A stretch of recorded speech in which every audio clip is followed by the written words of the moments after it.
if we find an Earth-like planet, a rocky planet, orbiting a distant star, how might we go about looking for the presence of life on that planet? Well, the approach we take is to look for biosignatures, signatures of life on those planets. We've already seen that a very large number of exoplanets have been discovered in recent years. This is a graph up to 2012 showing you the number of planets and the different methods that have been used to find them that we've already looked at in a previous lecture, and the numbers of planets that have been discovered year by year. There's an increasing number of planets being discovered, and more recently, Earth-like planets within the habitable zone of a star, rocky planets, rocky terrestrial type planets. What signs of life could we look for in these exoplanetary atmospheres? Well, let's just have a look at the Earth and think about how we might detect life here. Well, we've already seen that life produces oxygen. Photosynthesis produces oxygen. That's one signature of life. Biology can also produce methane, which is another signature of life. But what's interesting about the Earth is that oxygen coexists with methane. And in normal chemical reactions, you'd expect the methane to be consumed by oxygen. So the coexistence of oxygen and methane in a planetary atmosphere out of equilibrium with what we'd expect from normal chemical processes is an indication there's life on our planet. So we could look for oxygen and methane coexisting in an exoplanetary atmosphere as a signature of life. Another signature we could look for is ozone. Ozone is produced by oxygen. Oxygen reacts with sunlight in the upper atmosphere and produces this gas that screens out ultraviolet radiation on our planet. But it turns out that ozone also has a very strong signature in the light given off by a planet. So we could use oxygen as a possible signature of life, but also ozone, the gas that's produced from it. As well as looking at gases in the atmosphere, we could also try and directly detect biology on the surface of a planet.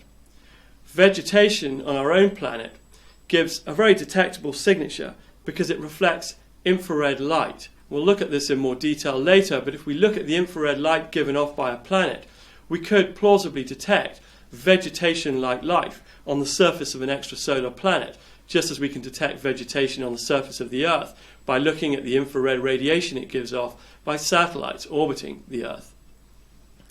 We have to be very careful about these biosignatures though, because they're not always biologically produced. For example, oxygen can be produced in a planetary atmosphere by non-biological processes. The atmosphere of Mars, for instance, contains about 0.14% oxygen, and this is produced by carbon dioxide in the Martian atmosphere reacting with sunlight in the atmosphere and producing oxygen.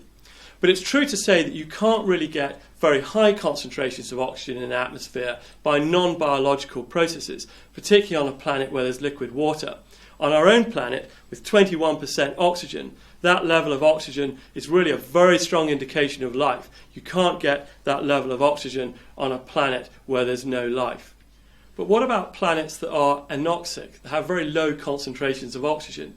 In earlier lectures, we saw that was the case for early Earth. There were very low concentrations of oxygen, but we know there was life on the planet. Well, we could look for methane. Methane is produced by microorganisms in oxygen-free environments, but the problem is that methane can be produced by non-biological processes, so it really isn't a definitive biosignature of life. Scientists have thought about looking for other types of gases that could be signatures of life in anoxic atmospheres. For example, ethane, nitrous oxide, even organic sulfur and other compounds could work as biosignatures in oxygen-free atmospheres, in anoxic atmospheres. We know very little about these materials and how they might be used as biosignatures, so it's an ongoing field of investigation for astrobiologists to look at potential biosignatures that could be used on planets with different compositions than the composition of the atmosphere of present-day Earth. Putting all this data into context, biosignatures are not proof of life in their own right. We have much more confidence if there is evidence for water vapor or liquid water on the surface of a planet, if the temperature of the planet is within the range expected for complex carbon compounds, and if there are other gases there that are required for life to do metabolic processes, for example carbon dioxide used in photosynthesis. So what we really want to see is gases associated with biosignatures along with the other criteria for habitability that we've met in previous lectures. We want to find a habitable planet that also has these biosignatures. What would happen if we found a habitable planet around a star, but there were no atmospheric signs of life? Well, that's more difficult to interpret.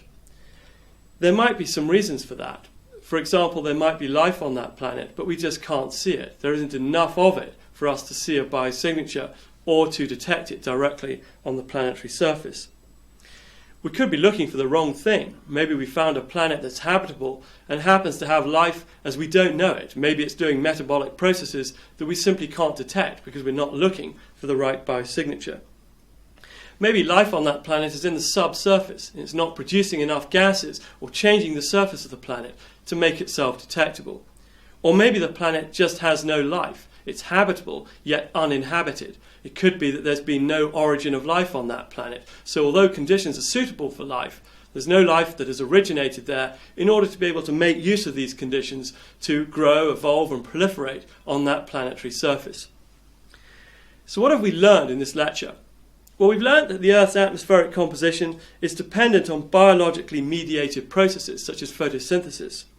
And these biosignatures could provide a tool to remotely detect these processes in other planetary environments, including extrasolar atmospheres. We've learned that important biosignatures include the infrared reflectance signal of vegetation, but also gases in a non-equilibrium state, such as oxygen with methane, for example. And we've also learned that there are other types of compounds, maybe organic sulfur compounds, nitrous oxide and other gases that might be used to detect life in extrasolar planets. We've learned that also due to interference from abiotic factors, biosignatures should be interpreted with some caution. Some gases such as oxygen can be produced by non-biological processes, so we really have to consider the chemistry of extrasolar planetary surfaces and atmospheres to understand whether those gases are biological or whether they could be produced by non-biological processes.